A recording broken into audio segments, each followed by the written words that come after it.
This is Chapter 3, The Threshold of Thorns. Sleep proved a stranger. Kaelin spent the night watching the shadows in her cottage lengthen and shrink as the moon traced its lonely arc across the sky.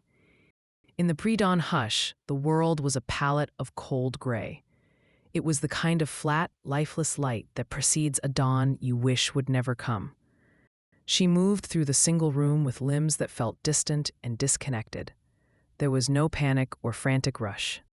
The shock of the previous night had settled into a heavy ache in her bones. It was a silence so profound it had swallowed all other feelings. She felt like a ghost in her own life, performing the last rites for a future that had died in the fire. Her fingers, usually so deft and sure, were unresponsive as she packed a small, worn satchel. She found herself watching her own hands to ensure they picked up the right objects, as if they were tools belonging to someone else. Each motion was automatic, a hollow echo of purpose. She packed a water skin filled from the rain barrel and a small, sharp knife used for pruning herbs. Its wooden handle was worn smooth by years of her own work. There was nothing else. When stripped down to what she could carry, her life was a pitifully small collection of things. Every object she touched was a memory. Each was a phantom limb of a life now being amputated. Her hand drifted over the cracked leather cover of her mother's book of plant lore. For a moment, she could almost feel the warmth of the hands that had held it so many times before. She ran her thumb along the worn curve of a garden trowel leaning against the wall. It felt like saying goodbye to old friends. These were inert objects now, cold to her touch, but they were the only proof she had that her quiet life had ever existed at all. A soft creak from the door made her flinch. Her heart seized. She expected an angry villager or a guard sent to hurry her departure. But the figure who slipped inside was small and stooped. The woman carried a tiny lantern. Its flickering flame cast long, warm shadows that pushed back the cold gray of the room. "Alara," Kaelin breathed. The name was a knot of relief and sorrow in her throat. The old woman moved with a quiet urgency. Her bright, magpie eyes took in the packed satchel and the desolation written across Kaelin's face. Alara didn't waste time with pity. She came forward and pressed a small, tightly wrapped oilcloth bundle into Kaelin's hands. It smelled of dried moss and pungent herbs. "For the path ahead," Alara said. Her voice was a low, steady rasp. "Crushed yarrow for wounds, willow bark for pain, and a bit of dried honey cake for strength. The forest provides, Kaelin, but it rarely provides what you need at the moment you need it." Kaelin could only nod. Her throat was a tight knot of unspoken goodbyes. Alara's gaze dropped to the dark wood spiral resting against Kaelin's collarbone. "Trust that," she said, her voice finally softening. "It will not lead you astray. That wood remembers the way, even if your mind does not." She reached out. Her hand was as wrinkled as a dried apple as she cupped Kaelin's cheek. "Listen to me, child. Do not let their fear become your own. Do not let their smallness shrink your heart.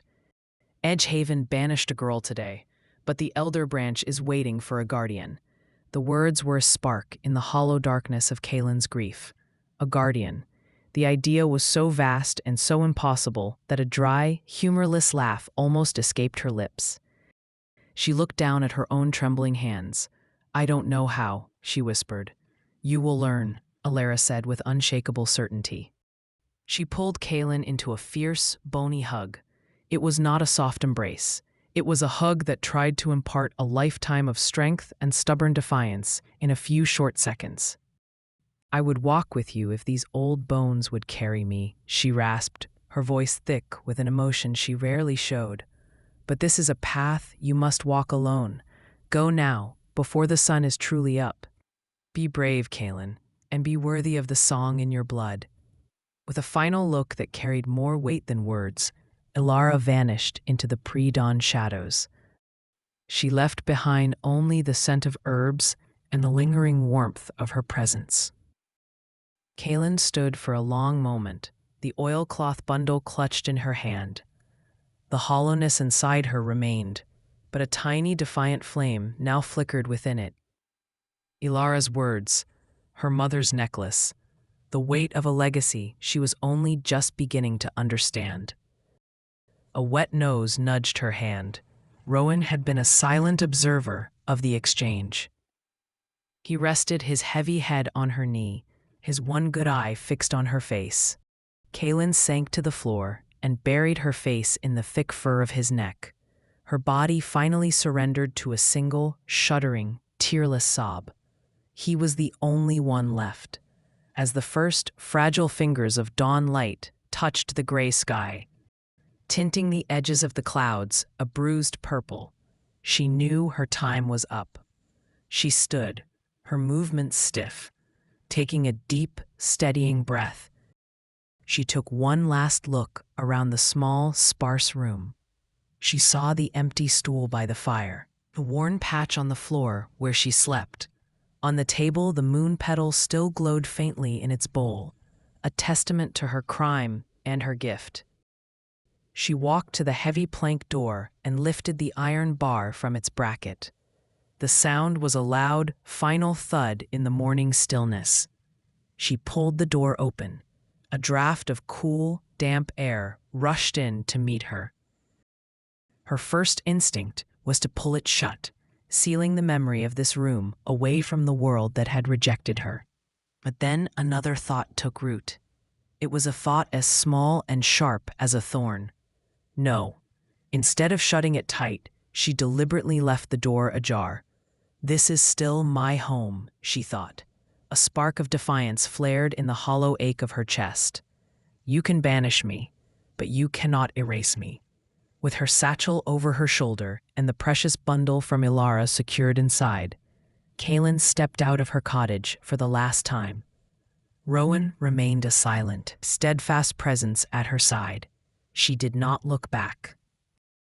The main path leading out of Edgehaven was a ribbon of pale, hard-packed dirt, etched into the landscape by generations of footsteps.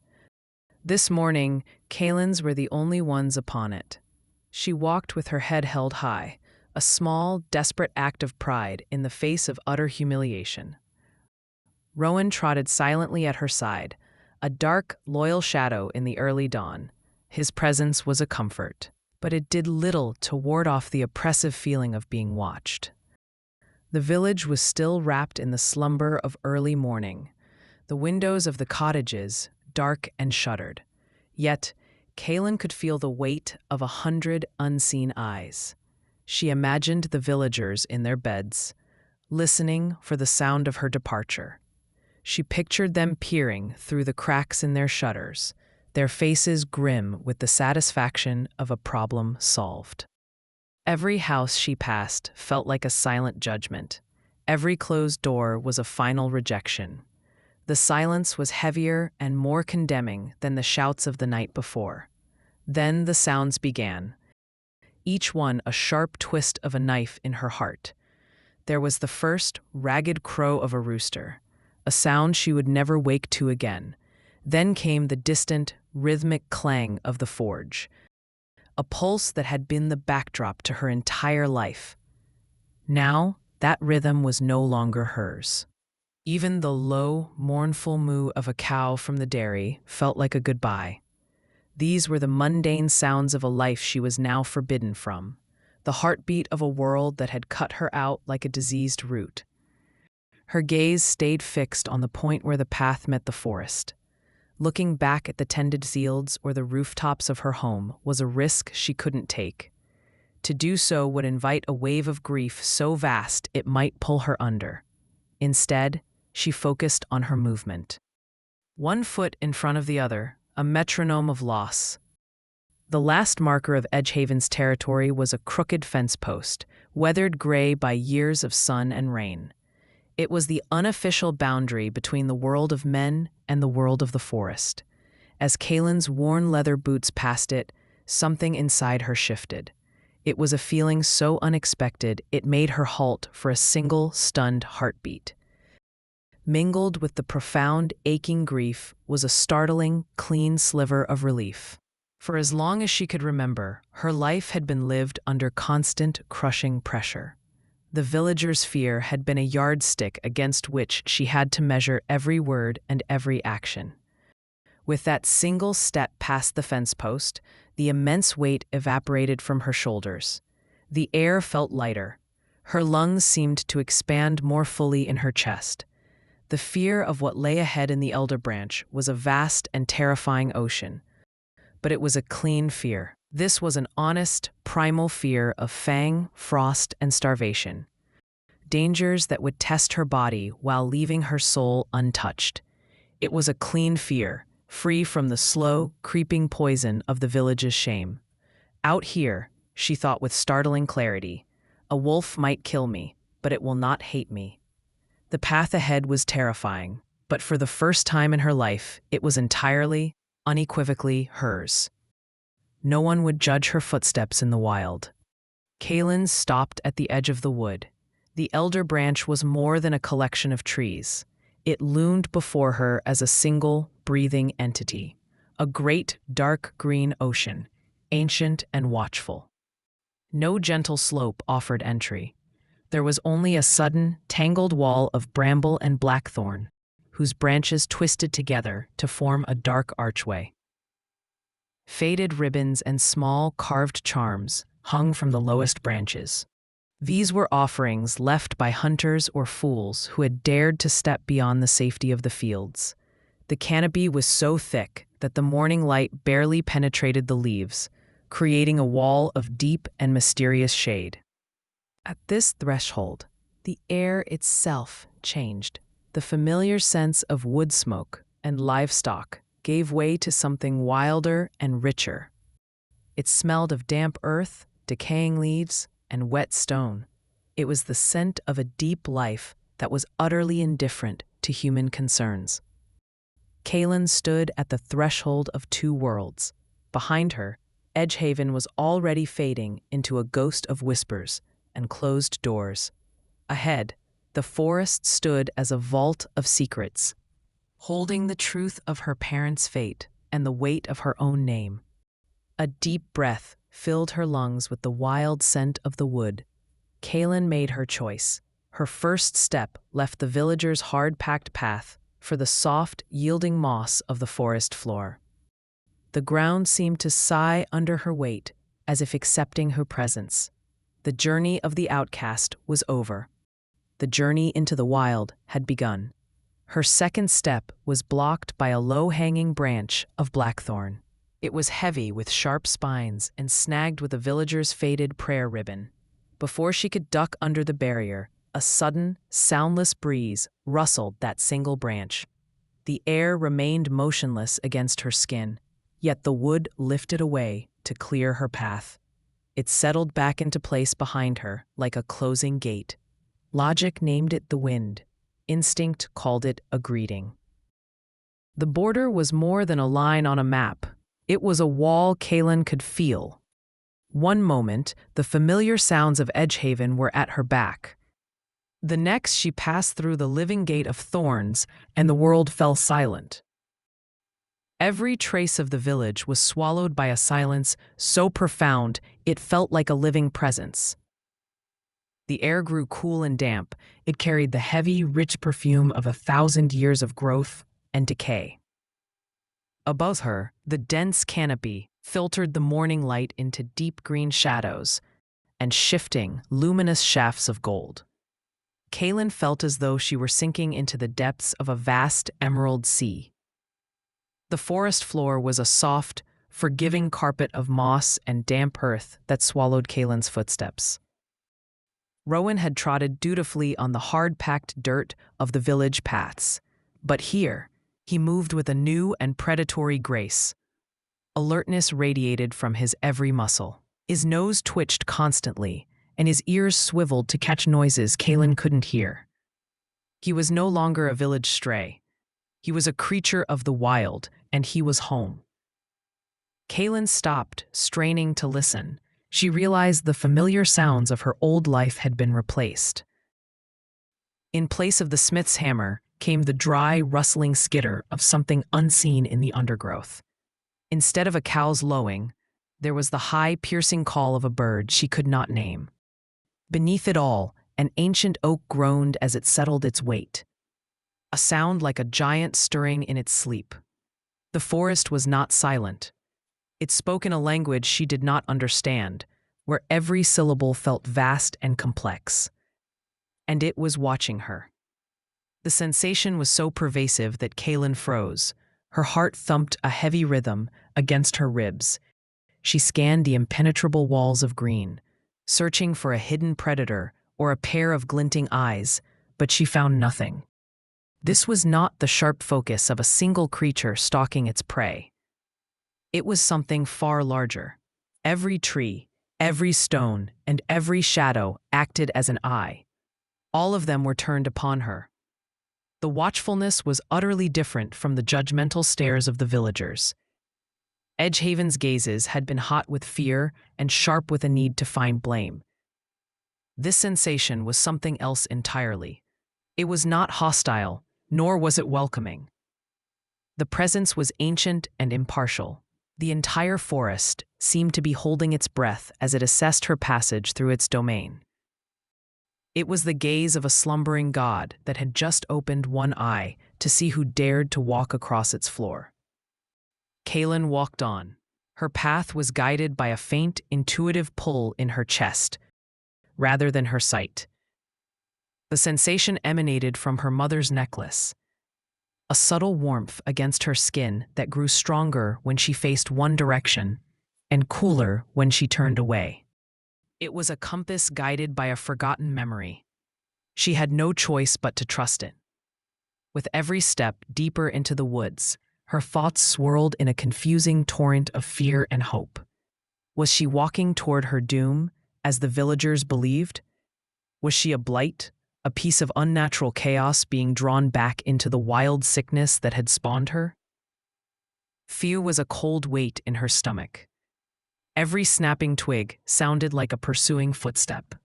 Every shadow resembled a waiting monster. But then Alara's words would surface. A small point of light in the darkness. A heritage, not a curse. The forest is waiting for a guardian. Perhaps the forest was not judging her. Perhaps it was waiting for her. The hope was a fragile, terrifying thing, almost more painful than the fear, because it felt so easily crushed. She was caught between two powerful currents. One was a lifetime of ingrained fear that named her a monster trespassing in a dangerous world. The other was a seedling of hope that whispered she might be something else entirely. She might be a key, returning to the lock it was made for. Her fingers clutched the wooden spiral. Its smooth surface was a tangible link to a past she couldn't remember and a future she couldn't imagine. Lost, banished, and utterly alone, save for the dog at her side, Kaelin walked on. She was a solitary question mark, moving through the heart of a great, breathing mystery. Hours stretched and distorted, marked only by the shifting angle of light through the high canopy. The trees had grown into ancient, gnarled giants with trunks wider than 3 men standing shoulder to shoulder. Their bark was a thick, furrowed hide of moss and time. Every recognizable landmark had vanished. There were no trails here and no signs of woodcutters. No human had set foot in this part of the Elderbranch for a century or more. Kaelin was adrift in a world she did not know. As the sun's warmth vanished, a chill snaked up her spine. Exhaustion, a dull ache only moments before, now pulled at her like a lead weight. Terror sharpened the simple logic of survival. She needed shelter. She needed fire. The unseen rustling in the undergrowth, which had seemed merely mysterious in the daylight, now sounded like the stalking tread of a predator. Kaelin's heart fluttered, like a trapped bird against her ribs. She stopped, sucking in short, sharp gasps of air that failed to reach her lungs. Her eyes darted into the deepening gloom, twisting every shadow into a waiting monster. "Fool," she whispered to the silence. You are a fool to have come so far." Rowan saw it first. He let out a low, soft whine of curiosity and nudged Kaelin's hand with his nose. She followed his line of sight, the panic caught in her throat.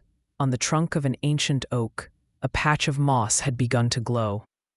It was not a reflection or a trick of the fading light. It was a soft, efflorescent radiance of an impossible emerald green. The light pulsed with a gentle, rhythmic beat, the pace of a sleeping heartbeat. It cast a small pool of light onto the darkening forest floor. As Kaelin stared, another patch of moss, a dozen paces ahead, began to glow. Then another beyond that.